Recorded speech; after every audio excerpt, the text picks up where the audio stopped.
city, across the city. There are many of you here that are from those different communities because you have the same outcomes. And so what I want to do is try to help us get this meeting to where it's intended to be, and that's a meeting of action.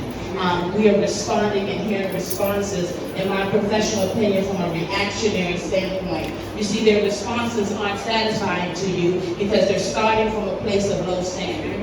Okay, none of them up here will trade places with you to live in your community, because if they did, then the outcomes would look different. And so while we believe that they mean well, Mr. Mendelson, when you say that that's not your department, the council doesn't do this, what does the council do? I asked you this question in November because a city with services that don't have proper oversight, give me a minute, because you cannot believe that I'm going to stop there. Not with the conversation you and I have been having. And this goes back for some history to Woodbury Village. Back over 3 years ago, Ward 8 Southeast DC, we had you on your knees looking at the mold. We showed you the mushrooms growing in the ceiling. We asked Mr. Racine, so this goes before even your tenure, Mr.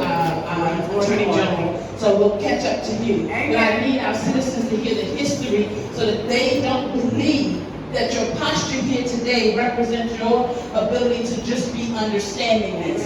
Everything mentioned in this meeting, you are aware of. And it's time to stop with the charades and help them understand how you, chairperson of committee of council members across this city that are not accountable to their need. And let's be clear, Marbury Plaza did not request this public meeting. Dr. Rhonda Hamilton and the Healthy DC Leadership Coalition asked you for a public meeting of tenants. So you could understand and be given an opportunity to respond differently. We told you in November that the Tenant Bill of Rights does not work. It's on video. Okay? You apologized on at least 4 or 5 occasions. In the Christmas season, at the reception party, I showed up for one intention, and that was to ask you when you will make good on this public meeting that I'm so pleased that you finally heeded the call to. But now that I understand you thought it just would be Marbury Plaza, maybe that worked out in our favor. Sir, this is a pattern of behavior. We're tired of the buck passing. And I need them to understand that their power is not lost even when you get in, because there's something called recall. But see, in order to start those kinds of processes and to help them implement their power when they're so frustrated when their outcomes don't work, we have to show up like this and keep them at the table. Because every time you fail them, they go back into their corners because they don't believe the process works. But see, we're going to stop this. And we're going to have this conversation from a standards standpoint. We need open door policies between public officials. Okay? Government is supposed to be about the people. The people are ailing. We are tired of chasing you to get different outcomes. And Mr. Myers, on your phone conversation with Ms. Cooper, you said off the record, there's nothing off the record when they're advocates on the phone. Okay? You said off the record that this system isn't designed for them to come out ahead on this. See, those kinds of mindsets don't help them to believe that you're feverishly fighting. We happen to know that there are an abundance of millions of repairs needed on this property. And we do understand bankruptcy court that have different laws. But for an ownership that been in contempt of court for 2 years,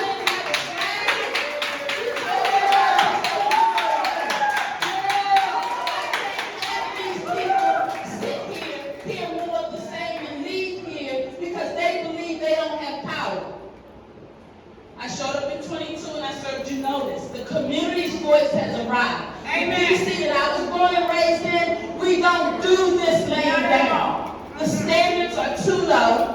There's an 81 times wealth gap that they go to sleep and wake up with every day, and you will show up here on a Saturday and have them to believe that you're doing the best you can do. The receivership isn't working. The crime has gotten worse. Everybody keeps telling you that these managers are not operating properly, but they still collect subsidized rent through these properties. Why wouldn't we reroute HUD's money to something that it should be taken care of?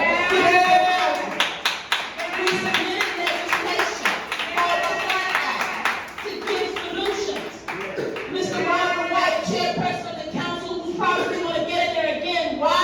Not because he's doing his job, but because he's a still they suffer. And so then we're left to come to you as the chairperson and say, how do we set higher standards so that their healthier outcomes will be observed? Exposure to rodent feces, as we told you before, is not healthy. And to sit here and try to compromise with them and help them believe that some DOB failed process that I came and showed up 3 years ago and told you was failed. See, we're not going to do this. And I've been very patient. You asked me to treat you nicely, and that would make this meeting come about. See, I'll go but so far. Because I don't ever want you guys to discount the fact that people born and raised and people that migrate to this great city, they expect a standard of living higher than what you're providing. So please be careful when you go to respond, because we have history. And I'm tired. Enough is enough. Our children are coming down this lane. You're taking notes at a meeting and you've been on the job how long? We've been knocking these doors. I got a list for you if you'd like to know who and what and where. We've knocked doors in Wingate. And you hear them tell you that blood is in the lobby. The drugs are in the basement. And the guns are going off daily. Respond as if you care about the low standards they're living in. We're just talking about basic rights and housing.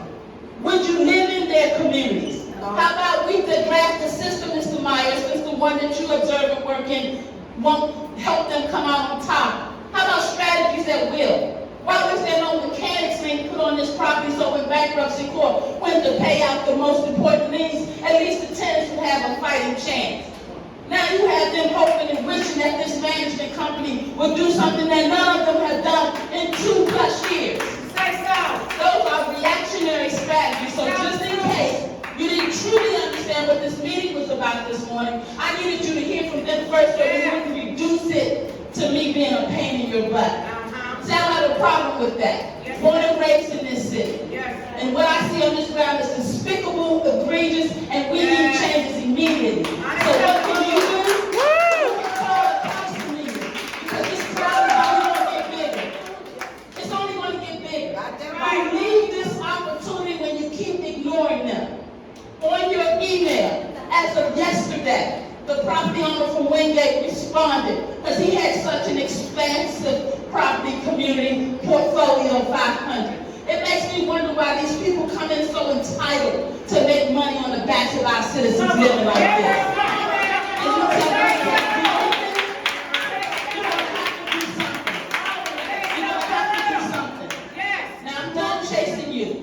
I hope that this is a good enough showing for you to know that the standard must change.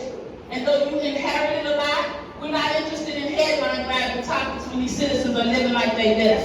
Start calling some public meetings, getting us down to your office, helping you understand strategies where they can come out on top. Because these lame responses is not working, and you make my job harder because I got to go chase them back and bring them to the table to assure them that we are not afraid to stand before you, understanding we have the power. Public office has got to be about the people. And we don't need the mayor out of this.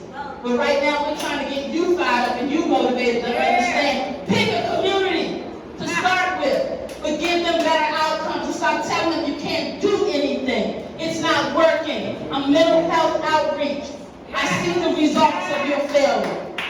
And it must end. And I asked you at Martin Luther King over 2 years ago, these landlord-tenant processes keep them operating off of grants funded by the city, so the options are to go before the judge, only to go home, only to go back to find out who's telling the truth, the repair's still not done, while they're still exposed to the actual repair, and God forbid it's mold. Landlord-tenant processes need to be advanced to civil litigation. Because if you hit them in their pockets the way you should, then they will change their mind.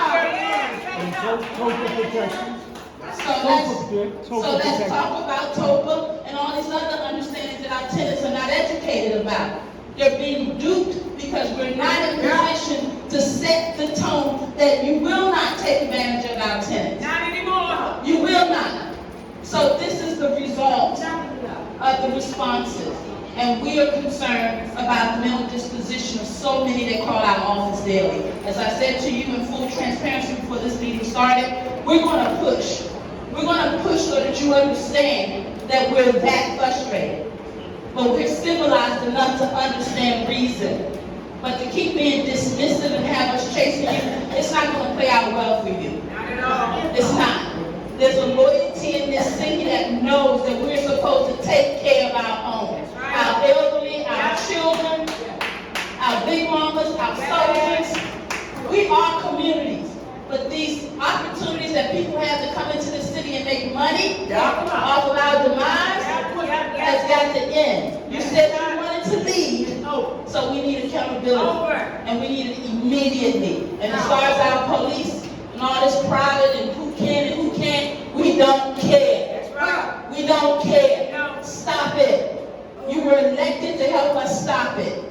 Empower us, call us in there, help develop community strategies, do anything, but continue to do what you're giving us. Thank you. Wow.